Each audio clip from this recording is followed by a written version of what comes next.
Nitumie fursa hii sasa kuwasisitiza kuendelea kuwashawishi wafanyakazi wa Arusha na Tanzania nzima tujitokeze kwa wingi tarehe 29 Oktoba 2025 kwenda kupiga kura ili tuweze kuwachagua viongozi wetu wanaojali maslahi yetu.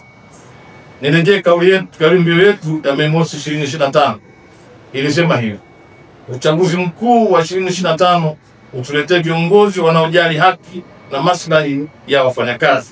Sote tushiriki katika uchaguzi.